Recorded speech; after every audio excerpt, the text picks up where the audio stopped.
It's Saturday somewhere in Ontario, and welcome to the premiere episode of the new show, Two Drink Minimum.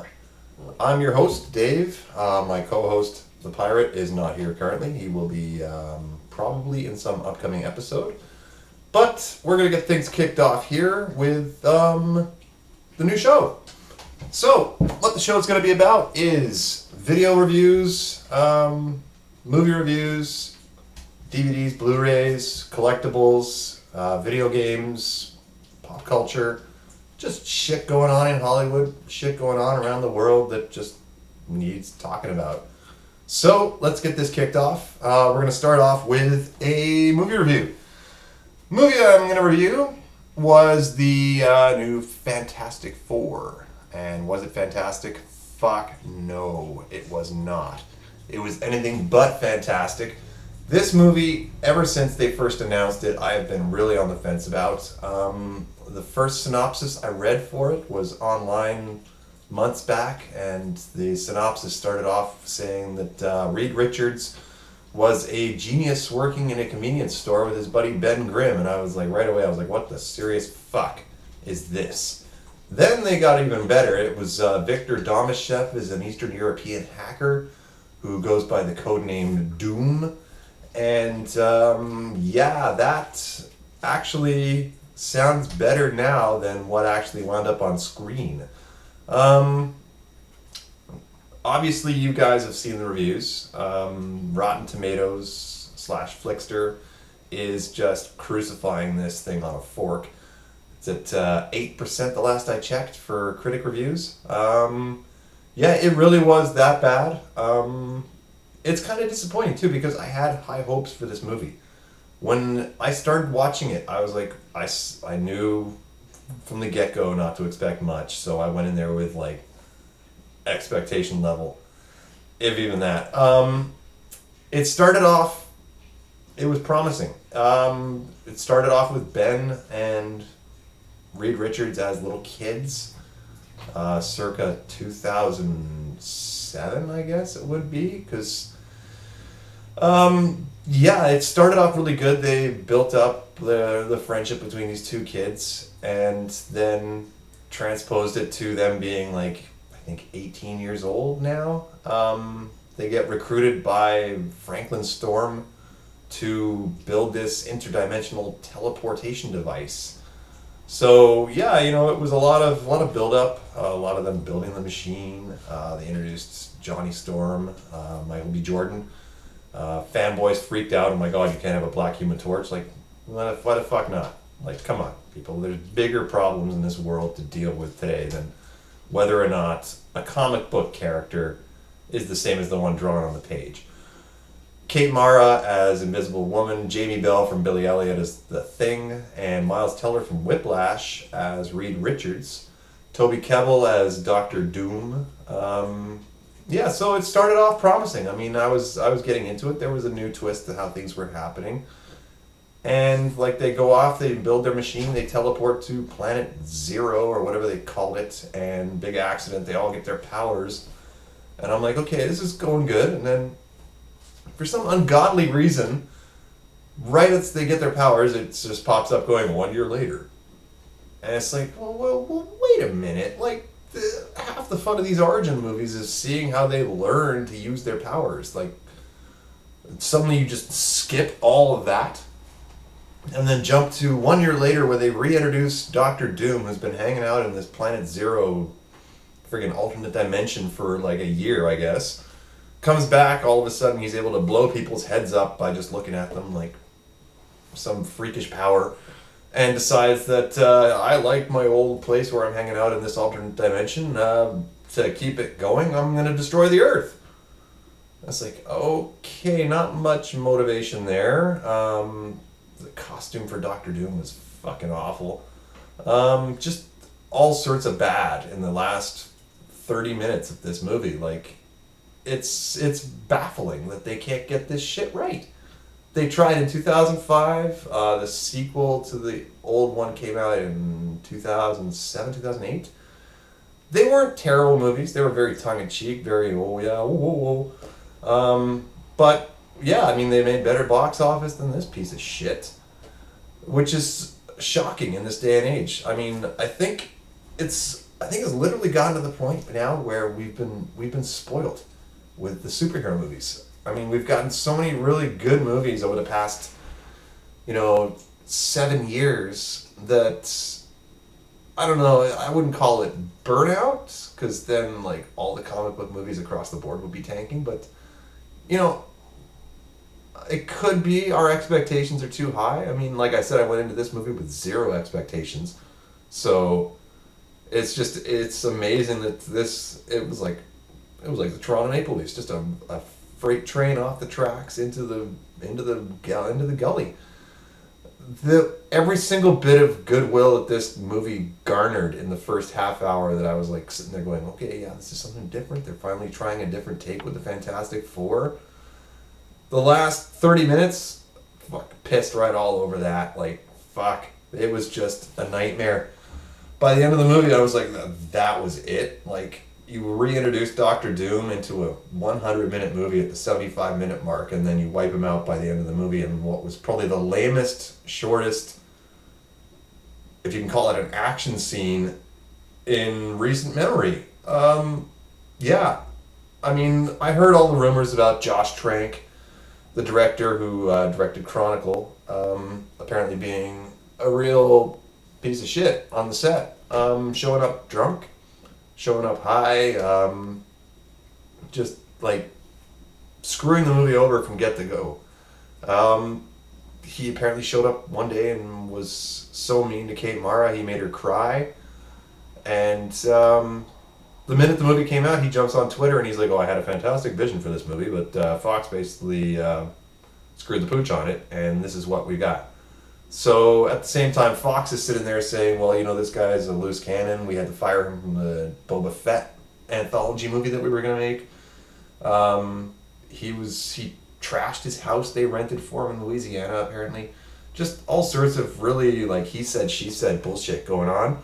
So I don't know. I mean, Fox is saying they're still going to make a sequel, which is shocking to me considering this movie apparently is going to lose upwards of $60 million for the studio. There was talk of a crossover with the X-Men franchise where Fantastic Four and X-Men were going to team up and do all sorts of crazy adventures together, and I'm not particularly holding my breath for that one now. I mean, it could be that the domestic market just will not make any money for this movie and it'll make all the money overseas. There's the brief glimmer of hope that there might be a director's cut on Blu-ray where they add in, like, the second act of the movie, basically, because there's like a first act and then an ending. And it's like, what? Huh? So we'll see. I'm not holding out much hope. Probably the worst movie I've seen in recent memory. Definitely the worst comic book movie I've seen. Right now, CinemaScore, I think it's ranking lower than Batman and Robin, if that's even possible. Which we all know how that went. Yeah, so Fantastic Four. Definitely wait for Netflix. I'm going to cheat day. I don't know. If you really, it's interesting to watch it just in the aspect of how fucking bad this movie really is. Like, it's hard to explain properly how terrible this film wound up being, despite all the negative press on it from the lead up, during shooting, and everything else. But hey, I'm just a guy sitting in his office in the middle of Ontario recording a video show for YouTube. So I'm not looking for, I'm not the director for this movie. I'm just giving it my 2 cents worth. On to something a little bit more positive. The new Mission Impossible movie. I caught that one again recently. Not bad. Very much, don't ask me what the story was. It's kind of just, one review I saw said it was just one plot point to lead up to another action scene. So yeah, I mean, great stunts. I was a little surprised that they blew their wad and had the big plane stunt right at the beginning of the picture. That was the kind of thing you'd expect normally. Well, we're going to wait off till the end, and then Tom's going to hold on to the side of a plane and But no, that's literally the first 4 minutes of the movie. Other than that, there is some good action. Cruise, surprisingly, for 53 years old, is still looking in pretty good shape. They're planning already, I've heard they're starting to shoot the new one, which would be Mission Impossible 6, starting next summer. No surprise there. I mean, it's getting great reviews. It's got a 91 on Rotten Tomatoes. Audiences love it. Made a lot of money. Some really good stunts. The underwater sequence where he's trying to hold his breath and flip out those key cards was really well done. Great motorcycle sequence with the nice point of view on the motorcycle as he's racing between cars and stuff. So yeah, if you're a fan of the old Mission Impossibles, definitely worth checking out. The best movie I've seen so far this year is still, ironically, Inside Out. An animated movie, I don't know, go figure. Probably, yeah, the easy contender for Best Animated Picture of the Year, if not Best Picture, at this rate. I mean, who knows, maybe the one year where Star Wars finally gets that Academy Award for Best Picture. Probably not. But, yeah, speaking of Star Wars, since this is Star Wars centric, Episode 7 obviously coming out in December. A lot of the marketing campaign is getting ramped up now. The new merchandise is going to hit stores probably, middle of August? Next couple of weeks. Apparently some of the stuff has already been leaking out of the stores. I've seen people online have already picked up the first wave of all the new action figures. From a collector's standpoint, I'm not impressed. They went back to the minimal articulation of the 1970s series. Makes them more like salt shakers, but they jacked the price up anyways. So, yeah, I don't know if I'm going to be buying any of those. We'll have to wait and see them in person. Episode 7 news, though. There was a new Korean trailer that popped up online. Well, more like a TV spot. It wasn't really a trailer. It was kind of rehashed footage that's been in the last 2 trailers that they showed domestically. But there was one new shot in the trailer right at the beginning that showed the entire First Order army laid out in some snow planet. Fantastic shot, epic scope. Red banners everywhere, very Nazi style, with General Hux, Domhnall Gleeson's character, standing at the front with Captain Phasma overlooking the troops, and just row upon row upon row as far as the eye can see of snowtroopers, stormtroopers, speeder bike pilots, TIE fighter pilots, Imperial, and First Order officers. They're not called the Empire anymore. Big spread in Entertainment Weekly this week about the fall movie preview, with Kylo Ren on the cover with his crossguard lightsaber that everybody hates, but I personally think is pretty cool. If anyone's looking for a Christmas present idea, the Force Effects Kylo Ren lightsaber would look very nice on the wall in my cave. So, duly noted. There were some new pictures in Entertainment Weekly. A couple of shots of Rey and Finn. Shot of Han Solo and Chewie from the last trailer. Shot of Kylo Ren with some stormtroopers. So yeah, definitely ramping up big for that. They're saying that there are the Knights of Ren now, which I guess are the new version of the Sith. Although it sounds like they've managed to put aside their differences and can play well together, since there's not just 2 of them anymore. Apparently there's legions of these guys across the galaxy now, and Kylo Ren is one of them. Kylo Ren being an honorific name, more like Darth Vader was. It's not his real name. Well, no kidding. He's probably Han Solo's son. But, yeah. That also brings up the topic that J.J. Abrams has said that the omission of the last names of the main characters in Star Wars are intentional, so as not to give away too much. So there's speculation now, well, there already was speculation that Kira / Rey, Daisy Ridley's character, is Han and Leia's daughter. And, I thought it'd be funny what if Finn's last name is Calrissian? We'll tie it all together, why not? I mean, sure, Lando's the only black guy we've seen in the galaxy far, far away, other than John Boyega and some random rebel pilots so far, so, it's kind of buttonholing it, but who knows? Good speculation nonetheless. Next trailer, there's not going to be one at D23 this weekend in Anaheim. They are showing some of the costumes and props and stuff there, but no new footage. Abrams has said that there will be a trailer probably sometime in October, I'm guessing around Thanksgiving. And then that'll lead into obviously all the TV spots leading up to the December 18th release. Bob Iger, the CEO of Disney, has actually decreased his estimates as to how much this movie's going to make. When they initially forecast it, they were talking $1 billion opening weekend. I still don't think that's entirely unplausible. I could definitely see this movie busting almost every box office record known to mankind. So, Disney's going to have a hell of a year between the Avengers and now this, and then they got Finding Dory coming out next year or the year. I think it's 2017, I read, for the Finding Nemo sequel. But yeah, they're looking to make some serious cake. Merchandising and screenings, like this is probably going to be the first movie in a long time where you're literally going to have to line up around the block. Like, shit's going to be sold out. Like, you'll get to the theater, we'll get there 10 minutes early, we'll make it in time for the preview. Sold out. I'm talking, like, this is going to be fucking epic how big this movie is going to be. Whether it's going to break Avatar's record, we'll see. I don't know. Avatar and Titanic, those were just anomalies, in my opinion, in the world of the box office, that they could make that much money. I remember the story about some lady when Titanic came out on DVD. Not even DVD, it was the VHS release back in like 98. She lined up for the midnight release at Blockbuster. Oh, rest in peace.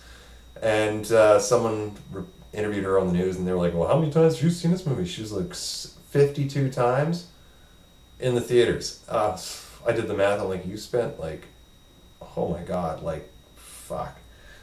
I mean, that movie was... the last bit of it when the ship sinks and everything, that's all cool, but other than that, I couldn't sit through it that many times. Other movie news. Civil War, the new Captain America. There will be, apparently, a trailer shown at D23 this weekend. That's going to, basically a teaser trailer for the, comes out next May. So, I read a description. Apparently Spider-Man's going to be in it. Tom Holland as the new Spider-Man. I figured they would hold him back. There's been obviously huge press about the deal between Sony and Marvel, stemming back from those leaked emails back last summer where Sony was just thrown under the bus multiple times over. But Spider-Man's going to be in the trailer. You'll see a little brief shot of him. Apparently it's the red and blue classic outfit again, in some form or shape. Ant-Man's going to be in the new movie, Falcon, Scarlet Witch, Vision, War Machine, Iron Man, obviously, Captain America. Everybody punching everybody. Superhero Smackdown. Whether or not they're going to stick with the storyline from the books will be interesting to see. I think the main problem with that sort of an idea is the rights for the characters being scattered across multiple studios. I don't see them being able to put in, obviously, the X-Men or Fantastic Four. In the book, Reed Richards was a big proponent of the pro-registration side, and basically it fractured the family. Johnny Storm said no, Sue didn't want to be involved. Daredevil, obviously, and Punisher were in the book. Whether or not they'll make an appearance, long shot, I think. Although, Charlie Cox as Daredevil now is considered a part of the Marvel Universe. So, they could throw him in there just as a cameo. John Bernthal, the new Punisher, Shane from Walking Dead. I was on the fence about that to begin with, but when they announced it, I was like, well, that works. They're shooting season 2 of Daredevil right now, so stranger things have been known to happen. Back to Star Wars news. Benicio del Toro is apparently in talks for a villain role in Episode 8, which is being written and directed by Rian Johnson, who did Looper. That could be pretty cool. There was the leaked picture of Mark Hamill in full costume that popped up online recently. I was surprised a little bit with that. I figured the robes would be a little darker. I've seen a few shots of Luke from what they say is the actual film where it looks like he's wearing very dark robes. It could be the lighting though. The picture they showed, he doesn't have the wild Grizzly Adams beard anymore. They've very much tapered that down and styled it a lot more. The robes are almost a grayish kind of light brown, almost with white fronting. Very Alec Guinness like. That being said, I've heard also rumors that Luke's role in the new movie is on par with the amount of screen time Sam Jackson had in the original Iron Man film. In other words, not much at all. One rumor was that he shows up at the very, very last scene for like a split second. Daisy Ridley hands him a lightsaber, and that's the end of the movie. Whether or not that turns out to be true, we'll see. It could be that they're saving Luke as the main classic character for 8. Han Solo is very much, I've heard, the focus of the new movie for episode 7. Of the 3 main characters, he's going to have the most screen time, in other words. There's also the nasty rumor that he gets killed at the end of the movie, which wouldn't surprise me because Harrison Ford, not only is he getting a little older, I don't get the feeling that he wants to spend the next 10 years of his life playing Han Solo anymore. I heard a rumor where that part of his contract to return for this movie was that they would get a new Indiana Jones film in the works. There's been rumors about that. Anywhere from Bradley Cooper to Chris Pratt playing Indy. I've heard rumors that it's going to be that sort of an idea, but with Harrison Ford in the Sean Connery capacity of a role for the new movie where he's just going to be like a side character, not the main focus. We'll see what happens. Disney, Lucasfilm have not said anything either way about the new Indy yet.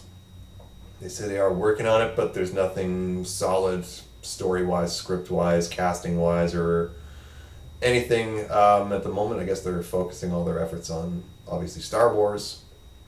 Get that out of the way and then go from there. What else? Batman v Superman. I read an interesting little bit about Wonder Woman. In the last trailer, you saw a quick shot of her getting knocked back with her shield in hand and sword by something. That something now is apparently Doomsday.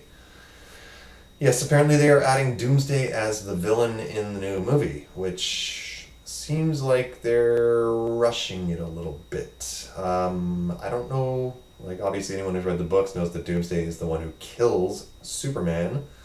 So having him be the main villain in the new movie this soon seems like they're jumping it too much, in my opinion. I mean, if it winds up that Batman, Wonder Woman, and Superman can take out Doomsday, then, you know, that kind of takes away from the ferocity and the badassness of the character in the comics where he basically just beat Superman to death with his bare hands. Who knows? Zack Snyder directing, it's obviously going to be complete sensory overload to the point where your eyeballs are about to pop by the end of the movie. Something akin to the Transformers films that Michael Bay did, where you just, it's 2.5 hours of noise and like a blur of stuff on the screen that just makes you want to lose your mind by the end of it. Especially that last one with the Dinobots. I mean, that was 2 hours and 40 something minutes, and by the end I was like, oh. But yeah, you know it's gonna make huge money anyway. Batman v Superman March, Captain America in May, Star Wars at Christmas. The new Bond is coming out in November, which they just dropped a new trailer for recently that looks pretty good. They're getting a little bit more back to the gadgets and gizmos front, it looks like, with the car. To a lesser degree, obviously, than the previous Bonds, but I'm looking forward to it. Christoph Waltz as Blofeld. That guy could read the phone book and it would be entertaining. So I'm looking forward to that one. So November for that one. Also in November on video game front is Battlefront is coming out, which is the new DICE EA game. Looks amazing. The trailers they've dropped lately have just been wow. Like the Fighter Squadron trailer where it's 20 versus 20 players with 20 AI players on either side. Like, sign me up, take my money right now. Like, here you go. Like, I'll be playing that one probably nonstop for probably at least a month, if not more, through Christmas. It looks amazing. Can't wait. Another way, video game news, NHL 16, Patrick Kane, dropped from the cover of EA's NHL 16 due to allegations of rape or sexual assaults at his house somewhere outside Buffalo. Just shake my head. Kid's making $12.5 million a season right now, and hopefully the worst that he has to face is being dropped off the cover of a video game. We'll see what happens. I mean, innocent until proven guilty, but it really doesn't look very good, obviously. Big black eye for the NHL, especially when they're trying to bring more fans in. They're talking expansion. So, we'll see what happens. Other video games coming out. Rock Band 4 announced at E3. I'm still waiting for the final track list before I plunk down my hard-earned dollars on this one. I am massively hoping for some Led Zeppelin, some Pink Floyd. I know it's probably daydreaming, but yeah, those would be groups that they could include where I would be like, sold, day one, I'll be there. Whether or not they're going to add them, we'll see. A lot of those artists have said they don't like these video game rock music things because it takes away from people actually learning the real instruments. Personally, I disagree. I don't have the time, the money, or the efforts to put into actually learning a proper guitar. If it was 20 years ago, I might think about it, but not now. So I like strumming on my little plastic guitar. If you give me some Led Zeppelin and some Pink Floyd to rock out to on that shit, I'm there. That'll be like cakes, the cake and the ice cream to boot. Collecting news, Hot Toys. Continually making my wallet scream in fear. They are in the midst of putting out all their Star Wars figures now. Han Solo and Chewbacca should be arriving soon. They've also announced Luke Skywalker, Princess Leia, Darth Vader, Obi-Wan Kenobi, Boba Fett. They've got a 6th scale diorama of the Millennium Falcon cockpit. They also blew their wad and released the full-size 6th scale Millennium Falcon, which I don't think anybody will ever be able to afford. 18 feet long by 12 feet wide by 1.2 meters tall. Said to have a $48,000 price tag. Limited edition, they're making 50 worldwide. God only knows who the fuck would have room for this thing. It's the size of my backyard. If you have a spare 2-car garage on your property, you could probably fit it in there, but you won't have room for anything else. And quite honestly, looking at it, I think I'd have buyer's remorse within about 40 seconds of putting it together. I mean, it's impressive. I will give it that. But, I mean, come on. I mean, really. Who in their right mind would really plunk down 50 grand and have a basically 20 by 20 foot room to stick this thing in? Like, buddy of mine was like, oh, it'll fit in your Dave cave. I'm like, fuck, no, it won't. If it fit in there, I wouldn't have room to put anything else in there. No, personally, I think, like I said, it looks cool, but I don't see there being a market for it, really. That about sums up everything I've got to talk about for today. Obviously, we will hopefully be doing this again sometime soon in the near future. Hopefully on a weekly basis. I'm going to try and do Saturdays, work permitting. Just sit down and, yak on for half hour, 40 minutes, whatever it is. I'm not even keeping track, really. Do it once a week. New movie reviews. If you guys have any stuff that you think we should discuss, then obviously in the comments, post what you're thinking. If you like the show, then subscribe. It will only get better from here. This is very much a trial run. Just seeing whether or not I can actually keep a train of thought going for more than 15 minutes without, well, usually it's the wife saying, I'm bored of you talking about movies. So it's a nice outlet, being able to sit here, just, shoot the shit with you guys, talk about movies and collectibles and stuff that's going on. I know there's a huge community that loves this stuff. I myself am one of them. And yeah, it's nice to do. It's fun. So yeah, that's it for today. Subscribe, like, share, tell your friends, and we'll see y'all next time.